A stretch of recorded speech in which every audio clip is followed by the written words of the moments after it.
నా పిల్లకి ఏం పెట్టావురా? ఈ రోజు నాకు తండ్రి అల్లాడుతున్నాడు.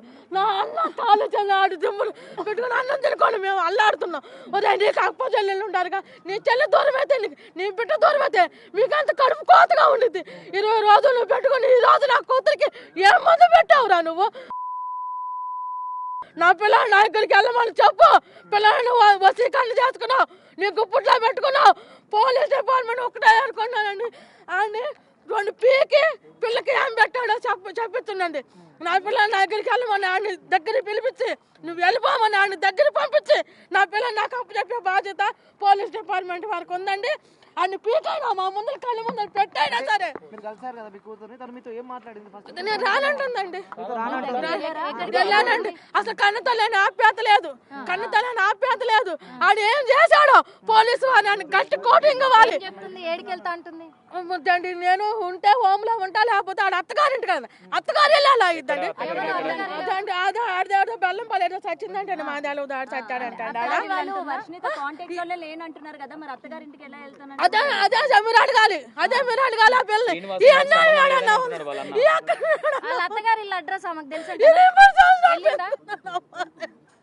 మేమేమైపోవాలమ్మా? ఆ పెళ్ళండి ఆ కథని అట్ట తీసుకెళ్ళిపోతానండి పోలీస్ డిపార్ట్మెంట్ వాళ్ళు. నా పిల్లలు నా కప్పు చెప్పాలి, ఎన్కౌంటర్ చేయకపోతే చేయాలని నేను కోరుకుంటున్నానండి. 2 పీకాలండి. ఏమంటే ఆడు పీకి అని చేత రప్పించాను, నీకు రప్పించి ఆడి చేత నా పిల్లలు పంపించాలి. ఆడుకు పుట్లా ఉంది నా పిల్ల. ఇక్కడికి వచ్చి ఏమండి పాపను చూపించమంటే అన్ని వివరాలు కనుక్కుని పాపని తీసుకొచ్చి చూపించారండి. అమ్మాయిని ఒక ఆప్యాత లేదు, మాట్లాడుతూ లేదు. అమ్మాయి వెళదామా అంటే నేను రాను. ఎక్కడికి వెళ్తామని నేను అత్తగారింటికి వెళ్తాను. ఎవరైనా మా పేరెంట్స్ అంది. మా ఎక్కడికి రావటం ఇష్టం లేదంట. 2 నెలలు ఏం చెప్పి శ్మశానంలో తిప్పాడని నీకు ఎక్కువైపోయాడా? ఏం చేశాడని ఎక్కువైపోయాడు నీకు? నీకేం చేశాడు? 23 సంవత్సరాలు బంగారం పెంచినట్టు పెంచాం, బీటెక్ చదివించాం, నీకు ఏకలు కావాలంటే ఏకలు ఇప్పించాం. ఏంటి మాకు ఈ గర్భశోకం?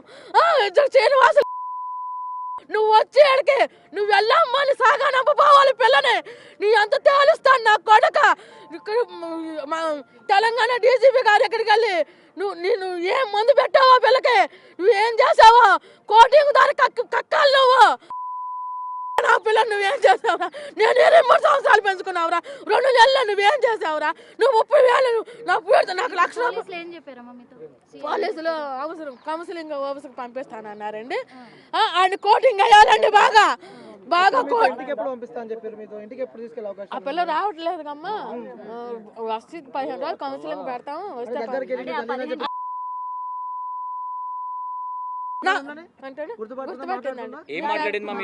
మా దాసులు ఏం మాట్లాడండి. అమ్మాయి వెళ్తాం అంటే నేను రాను. అమ్మ నా అభ్యర్థ లేదు, 20 రోజులు ఏమీ లేదు. ఏం మందు పెట్టి మార్చావురా? ఏ డ్రగ్స్ ఇచ్చావురా నువ్వు? 15 రోజులు పోలీసులు ఏమైనా వాళ్ళ దగ్గర ఉంచుకొని రీహాబిలిటేషన్ పంపిస్తానని కానీ ఏమైనా చెప్పారా? చేస్తారండి, చెప్పారండి. 15 రోజులు అన్నారా? 15 రోజులు అన్నారండి. మరి ఆ పిల్ల రాకపోతే ఇంకెక్కువే ఉండాల్సి వచ్చింది కదండి. మరి కౌన్సిలింగ్ అయిపోయారు. అగౌరవ శ్రీనివాస గారిని రప్పించి ఆడి చేత నా పిల్లలు నాకు అప్పు చెప్పాలి. నువ్వు వెళ్ళిపో, ఆడి చేత ఆయన తన్నిపోయి మా పిల్లని. నేను పొరపాటును తప్పు అయిపోయింది, నన్ను క్షమించి పెళ్లి చేసుకోవాలా. అది ఒట్టది పెళ్లి, ఇది పెళ్లి కాదు. నేను అటు ఇటు కాను అని ఆడు తప్పు ఆడొప్పుకొని ఆడి చేతుల మీద నా పిల్లని నాకు అప్పు చెప్పాలి. ఈ అన్యాయం ఏడన్నా ఉంది, ఈ అక్రమం ఏడన్నా ఉందా? నువ్వు అగోరి దొంగ వేషంలో వచ్చి పిచాచురా నువ్వు. నీ పెళ్ళిళ్ళు కావాల్సిన ఎట్ట చేసుకోవాలరా? లోకం అంతా ఎట్ట చేసుకుంది, నువ్వు ఎట్ట చేసుకుంటారా? నేను చెప్పుతంతా నా కొడుకు ఎదురుంటప్పుడు ఎట్ట తన్నావన్నా నా కొడక. ఆడపిల్లలతో ఆడుకుంటావంటరా, శ్రీమూర్తులతో ఆడుకుంటావంటరా. 23 సంవత్సరాల పిల్లలు ఆగం చేసి మా అమ్మాయిది ఏం తప్పులేదండి, తప్పులేదు. ఆడు ఇక్కడికి వచ్చే నువ్వు ఏం మందు పెట్టాడో పోలీస్ డిపార్ట్మెంట్ కూడా తన్ని కక్కియాలి. అని ఇక్కడికి రప్పించి వెళ్ళిపోమ్మా, నా తప్పు అయిపోయింది, నేను చేసుకోవాలి, నేను సాక్కోవాలని చెప్పాలి. నీకెవరు ఏడ్చండిరా? ఎవడా శ్రీనివాసులు? నీకు చెప్పు తెగపోయింది నా కొడక. ఇజ్రాయెల్ అందరూ వాళ్ళు అక్కడికి ఆ పేరు ఏం పేరు మాదిరి వాళ్ళందరూ నిన్ను వ్యతిరేకించారు, అందరూ వ్యతిరేకించారు. నువ్వు దొంగ గోరి వంట, నువ్వు దొంగ మాత వంట, దొంగవాడు వంట. నువ్వు లంజా కొడక, చెంపలు పగిలిపోతాయి. నువ్వు వచ్చేసి మర్యాదగా నాది తప్పు అయిపోయిందమ్మా, నీది పెళ్లి కాదు, నేను ఎటు సాక్కోలేను, నేను అటు ఇటు కానోళ్ళని నువ్వు నీ తప్పు ఒప్పుకొని ఆయన చేతి మీద నా బిడ్డ నాకు అప్పు చెప్పి అంటే మీరు ఇప్పుడు ఏమనుకుంటారు మీ ఇంటి దగ్గర ఉన్నప్పుడే ఈ మందు పెట్టడం కావచ్చు వసీకరణ జరిగింది మా ఇంటి అనుకుంటారు పెట్టినప్పుడు లేదంటే జరగల. మీ ఇంటి దగ్గర నుంచి తీసుకెళ్లిన తర్వాత మా ఇంటి జరిగింది దగ్గర నుంచి తీసుకెళ్ళాక ఆడు మందు పెట్టాడు. ఏం పెట్టాడో పోలీస్ డిపార్ట్మెంట్ వాడు అన్ని పీకాలి, పీక నిజం కక్కియాలి. మరి అమ్మాయి వెళ్ళేటప్పుడు మందు లేదంటున్నారు కదా, మరి ఎట్లా వెళ్ళింది? మీ అమ్మాయి తప్పు లేకపోతే ఇష్టపడే కదా వెళ్ళింది. అంటే ఇక్కడ 4 రోజులు ఎందుకండి మధ్యలో పెట్టింది. మామూలు సరదాగా తిరుగుతాకన్నా ఆ మందులో పడిపోయి వెళ్ళింది. అంటే మీరు విత్ ఎవిడెన్స్ తో మాట్లాడుతున్నారా మందు గుర్తు పెట్టారని ఎవిడెన్సే. ఊడికి ఏదో మీ అమ్మాయి మారింది కాబట్టి ఎవిడెన్సే. శివరుద్ర స్వామి గారు చెప్పాడు అమ్మాయికి చాలా ప్రమాదకరమైన వశీకరణ చేసిందని. ఉంటదట అట్లా ఉంటదట వసీకరణ ఉంటాయంట